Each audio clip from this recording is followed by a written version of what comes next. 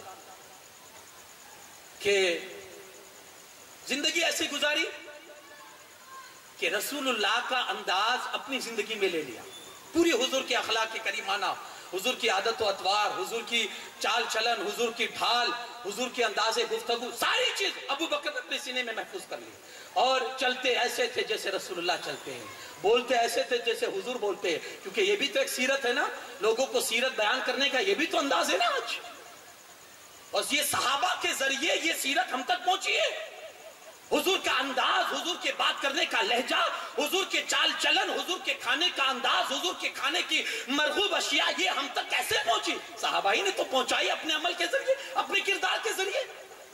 ایک طریقہ سنت اور سیرت کو عام کرنے کا یہ بھی ہے کہ آپ رسول اللہ کی سنت کو اپنے سانچے میں لائیں، جیسا حضور کرتے تھے ہم ویسا کریں۔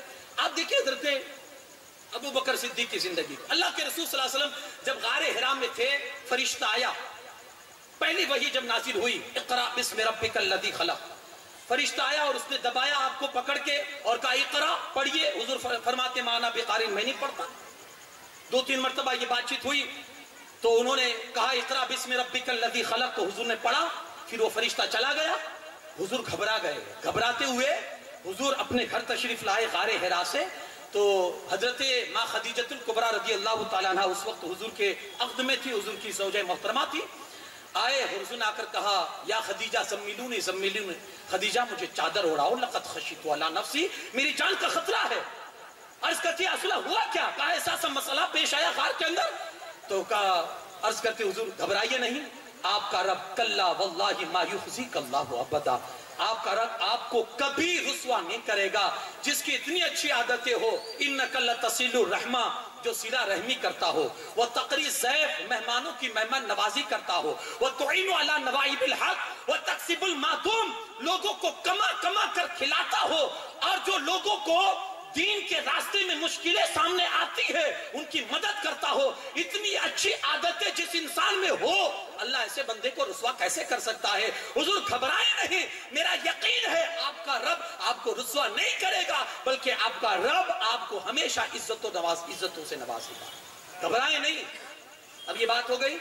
حضرت صدیق اکبر جب قوم نے آپ کو پریشان کیا, مکہ والوں نے اسلام لائے, مکہ والوں نے پریشان کیا, اتنا پریشان کیا, نماز نہیں پڑھنے دیتے تھے, قرآن نہیں پڑھنے دیتے, اتنی پابندی کہ عاجز آ گئے, مکہ چھوڑ کے جانے لگے حبشہ کی طرف کہ اب یہاں نہیں رہنا. راستے میں ابن دغنہ نامی ایک شخص ملا جو مشرک تھا, مسلمان نہیں تھا. راستے میں ملا, کہا ابو بکر کہاں جا رہے ہو؟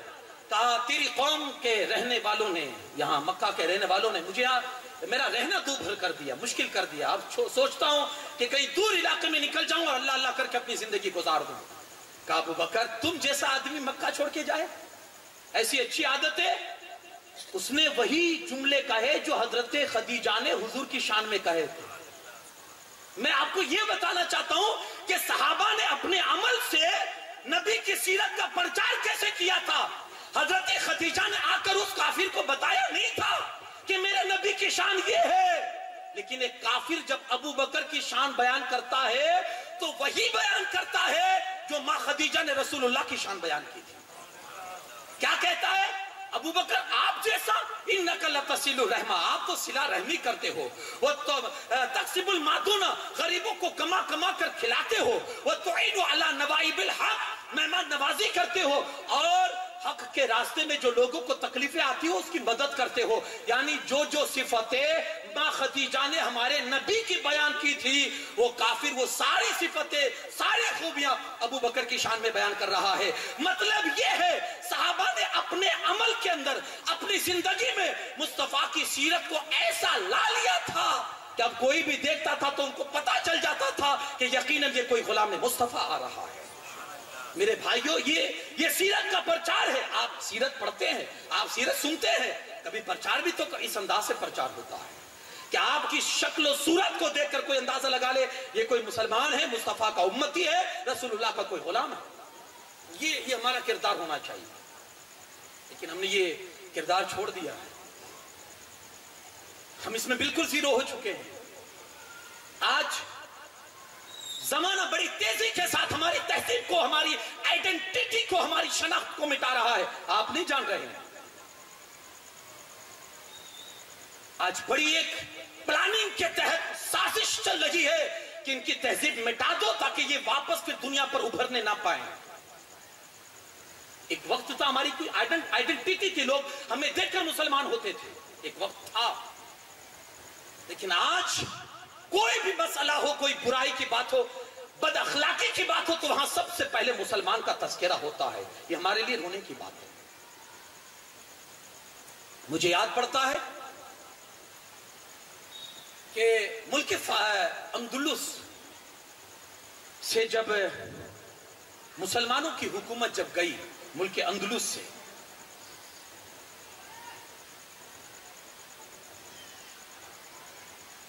تو وہاں کے لوگوں نے اس حد تک مسلمانوں پر ظلم کیا, ڈھونڈ ڈھونڈ کر انہیں مارا اور شہر سے نکالا, ڈھونڈ ڈھونڈ کر.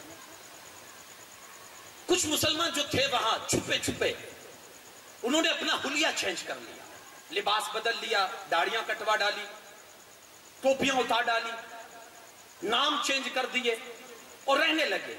حلیے بدل کر, نام بدل کر وہ شہر میں رہنے لگے. وہاں کی جو حکومت تھی اس کو ڈاؤٹ ہوا کہ ہم نے سب کو تو مار بھگایا, لیکن ابھی بھی ہمیں یہ ڈر ہے کہ کچھ لوگ ہیں جو ابھی بھی ہمارے شہر میں ہے, اب انہیں ڈھونڈا کیسے جائے. تو انہوں نے ایک سازش کی.